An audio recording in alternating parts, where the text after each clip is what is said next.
Conor, nice to see you. Thanks very much for your time. Look, we'll come on to Wembley shortly. First things first, let's have a look back at the season then. Your first at Lincoln City. How would you summarise it overall? Bit of a mad one, to be honest. I think when everyone kind of came in, you didn't know what the season was going to be like and how well we were going to do. But obviously, me playing in League One for a few seasons, I kind of knew the standard of what was one of the kind of better teams and not. And I thought, like, when I came in, I was right impressed with everyone was there, and then same with all the signings that came in, I was proper impressed.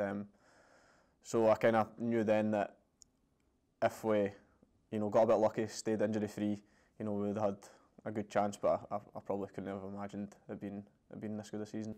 Well, that's it, isn't it? You've sort of summarised it brilliantly there, that this is such a young squad. What does it say about this side that, not only have you managed to finish in the playoffs, but you've spent all season challenging for the automatics as well, against some experienced squads, some experienced managers and some experienced teams overall as well? Give us a bit of an insight into the feeling amongst the boys.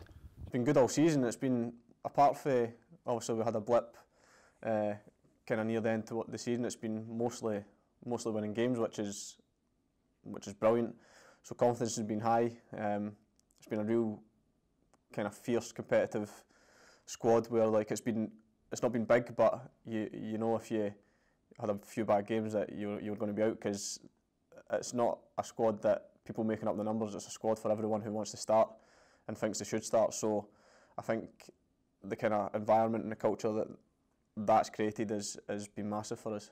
Now, we spoke, I think, around about 4 months ago, and one of the first things you said to me on Matchday Live at the time was, I'm pleased with my performances so far, but I want that goal. I want that elusive goal. I'm going to make a big effort to get into those goal-scoring positions. Lo and behold, I think it was a couple of weeks later, you got on the score sheet. We saw a brilliant celebration as well. How would you summarise your own performances for the first part of the season and that time after that we spoke?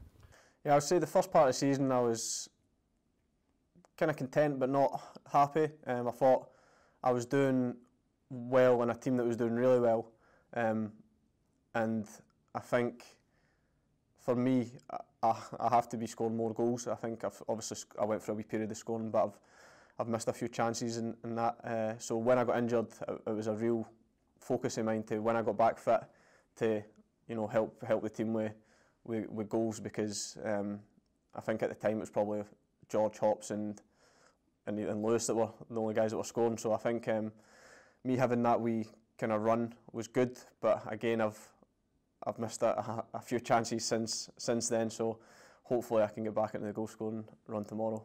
Well, you've been creating the chances. That's the most important thing. I mean, tell us what moments for you stand out personally this season. The first game of the season, when probably obviously Oxford were flying high last season, I think we played really well that game, and that showed that we're thinking, right, I know it's only the first game, but if we play well, we can compete against any team. Sunderland away, I really enjoyed that game because I felt that we came for a goal behind against them, and probably should have won the game. And then, the playoffs, the Lincoln, having the crowds back was unbelievable. Like the noise that was made was brilliant, and that's the kind of games that you want to be involved in. So I think tomorrow as well will add to that, but I think they're probably the moments that stand out for me. Really interesting that you flagged Oxford there. Where does the belief come from? Because all throughout the season, no matter the form, no matter the injuries, no matter what's going on the pitch, whether it's COVID related or what, there seems to be this real underlying belief amongst this squad. Did it come from that Oxford game? Did you all look around in the changing rooms at each other and go, yeah, we've got quite the team here? I think so, and we weren't even obviously finished with the squad yet. We still had a few players to come in, so I think that definitely helped, because when you place a good team and you win by playing well, I think that does give you that belief where you're thinking, right, if we play well here, we've got a chance against anyone. I think that happened against Portsmouth away as well, when I think it was, I can't remember what time of the year it was, but people probably still didn't think that we would go there and win, and that was all the talk before. It was about winning. It wasn't about going to draw or anything like that, and I think that's why we've done so well, because we've never went into any game with any other view that they won it. Let's have a look back at Sunderland then. What was going through your mind at half-time, knowing that you're going to be coming on imminently, knowing the score at the time, knowing the atmosphere of the crowd at the time? For you personally, what are you thinking just before you're about to come on? Just make an impact. I think the stuff that the manager told me, the instructions that he gave, was obviously to try and do that to the best of my ability, but it was to remind the boys as well. It was 2-2, so we were still in the game, and that, to be honest, it couldn't have got much worse. So if we started playing in 5-10%, even 20% better than what we did, we were in our right chance. And I think second half performance was brilliant. Probably should have ended up winning the game, to be honest.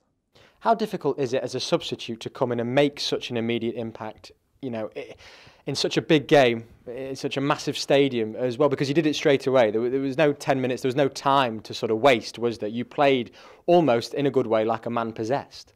Yeah, it was a case of, I think everyone was the same. It was like a fresh game for everyone. It was like, right, that wasn't us in the first half, and everyone thought, right, let's now be ourselves. And I think for 45 minutes it was a real good performance for everyone. And as I said, we probably should have won the game, but you can never make it easy for yourself. And you almost scored a sensational goal as well, within inches.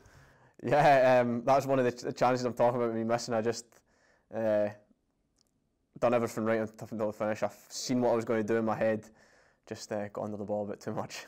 But as turns go, I mean, that is right up there. But that is a big sort of facet of your game, isn't it? Quick, as obvious as it sounds, quick turns, winning free kicks where need be as well, and doing plays in the box like you did there. Yeah, it's something that I like to think that is one of my strengths, is those kind of turns. I think I try it a lot in training, maybe a bit too much, but for it to come off, something that you practice all the time, to come off in a game is brilliant, because you know that's what training for. That's to get yourself better in those situations, and then when it comes to the match, you can execute it well. And it happened there, but just need to get the finish now. You must really rile the lads if you're doing that in training, doing them all ends up all the time. They always take the ball off me, to be fair. I think they know that it's coming.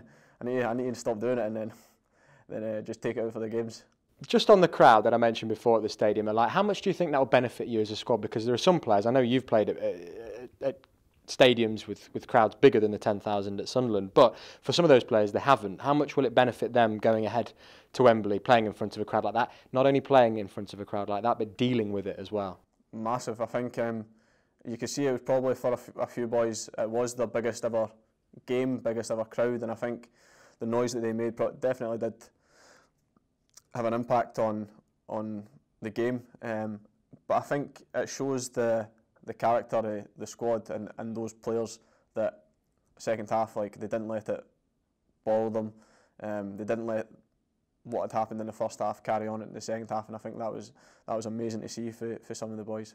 And what's a journey like back home after a game like that? Because it's not exactly a short trip, is it? Yeah, it was brilliant. Obviously, you've got to enjoy your moments, I think, because they don't come round too often. So it was a brilliant journey back, and then a few days later it was quick. It was full attention onto Blackpool, because the job's not done. But I think you definitely have to enjoy those kind of moments. And with that Blackpool game in mind, then at Wembley, what is the feeling ahead of it? Is it excitement? Is it nerves? Is it a bit of everything? Is it only natural to have both of those feelings ahead of a big game like this? Yeah, I think it's about everything. I think the training's been brilliant all week. Everyone's been right at it. They've been trying to show to the manager that they want to play, and I think there is obviously nerves as well, because it's a massive game, we all know that, but I'm excited to get going. I can't wait. And fans there, we know there's not going to be the 90,000 that we would hope for a game of this magnitude at Wembley as well, but there will be fans there, and what we know is that both sets of fans are going to make some serious noise tomorrow. Yeah, I'm looking forward to it. I've never been to, I've been to Wembley, but I've never played at Wembley, so I'm looking forward to seeing how it's going to go with the 4,000 fans. But I know for a fact that the Lincoln fans will make a huge noise, because I've played at Lincoln before as an away player, and it's like a freezing cold Tuesday night, and it's been near enough electric. So I'm definitely expecting no different tomorrow. And just finally, the feeling amongst the boys, are they looking forward to this? I know you mentioned it yourself, but overall, what's the emotions, do you think? Yeah, it's been a long week, so I think everyone's just ready to go, ready to get to tomorrow and get involved with it, because yeah, as I said, everyone's ready and well prepared. Well, Conor, fingers crossed. Best of luck tomorrow. Thank you.